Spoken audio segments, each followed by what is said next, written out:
Everyone, I am doctor Kiran Awati from Wagholi Pune. आज का ये जो वीडियो है वो मोस्टली सर्वाइकल कैंसर के अवेयरनेस के बारे में है, क्योंकि हमारे इंडिया में एक नंबर पे breast cancer and second number पे जो भी फीमेल की डेथ होती है वो बिकॉज ऑफ सर्वाइकल कैंसर की वजह से होता है। अगर 95,000 फीमेल को सर्वाइकल कैंसर होता है तो उसमें से 60,000 फीमेल की डेथ हो जाती है। इतना सर्वाइकल कैंसर के आगे की स्टेज का प्रोग्नोसिस बैड होता है। तो इसके लिए आजकल स्क्रीनिंग टेस्ट अवेलेबल है और दूसरी चीज वैक्सीन भी अवेलेबल है। Human papilloma virus means HPV जो वायरस है वो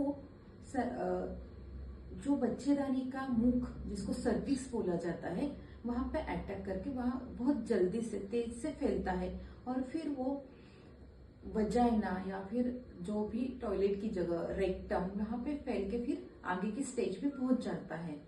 तो कौन सी फीमेल में ये ज्यादा होने के चांसेस है?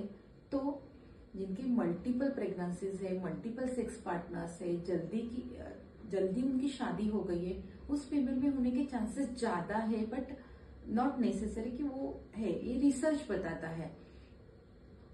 सर्वाइकल कैंसर के कुछ भी सिम्टम्स स्टार्टिंग के फेज में नहीं दिखते, इसलिए अगर ज्यादातर फीमेल को व्हाइट डिस्चार्ज या फिर सेक्सुअल कांटेक्ट के बाद ब्लीडिंग होना, 2 मेंस्ट्रुअल साइकिल के बीच में ब्लीडिंग होना या जो भी डिस्चार्ज है उसका स्मेल आना, ऐसे अगर सिम्टम है तो उनको नियर बाय गायनेकोलॉजिस्ट के पास जाके उनको टेस्ट या स्क्रीनिंग टेस्ट करवानी चाहिए। स्क्रीनिंग टेस्ट में पैप्समियर नाम की टेस्ट अवेलेबल है, एचपीवी डीएनए टेस्ट भी अवेलेबल है।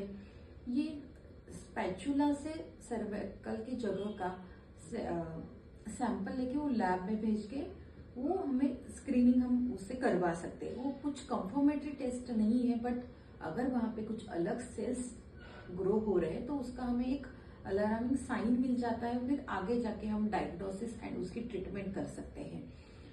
फर्स्ट 2 स्टेजेस में उसके साइंस अगर हम जान पाए तो उसके आगे जाके ट्रीटमेंट इजी हो जाती है।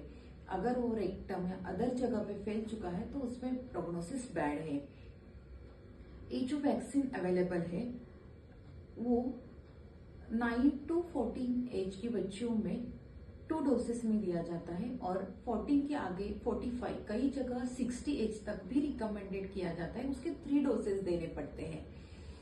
9 to 14 की एज में 0 एंड 6 महीने के बाद उसका दूसरा डोज, एंड 14 to 45 या 60 एज तक 0, उसके बाद 2 महीने के बाद और 6 मंथ के बाद इसके 3 डोसेस रिकमेंडेड है। इंडिया में सर्विवैक, गार्डासिल 4, गार्डासिल 9 ऐसे 3 टाइप्स के वैक्सीन अवेलेबल है।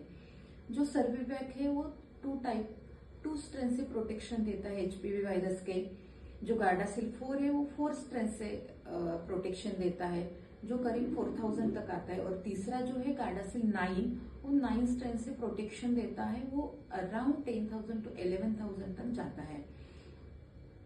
सर्वाइकल कैंसर का अवेयरनेस इंडिया में कम होने की वजह से ये केसेस बढ़ते जा रहे हैं। यूके और अदर यूरोपियन कंट्रीज में ये 9 to 14 एज तक मेल फीमेल दोनों को दिया जाता है, तो उनकी कंट्रीज में ये रिडक्शन 10% तक हो गया है। तो इंडियन गवर्नमेंट में भी इसके ऊपर काम करना चाहिए, क्योंकि ये वैक्सीन थोड़े महंगे आते हैं। सर्वाइकल कैंसर के जो वैक्सीन अवेलेबल है वो अराउंड 98% सर्वाइकल कैंसर से प्रोटेक्शन देते हैं। और ये जो वैक्सीन है वो not only in the cervical cancer, ये जो सर्वाइकल कैंसर का वैक्सीन है वो ओरोफेरेंजियल कैंसर या रेक्टम कैंसर में भी प्रोटेक्शन देता है।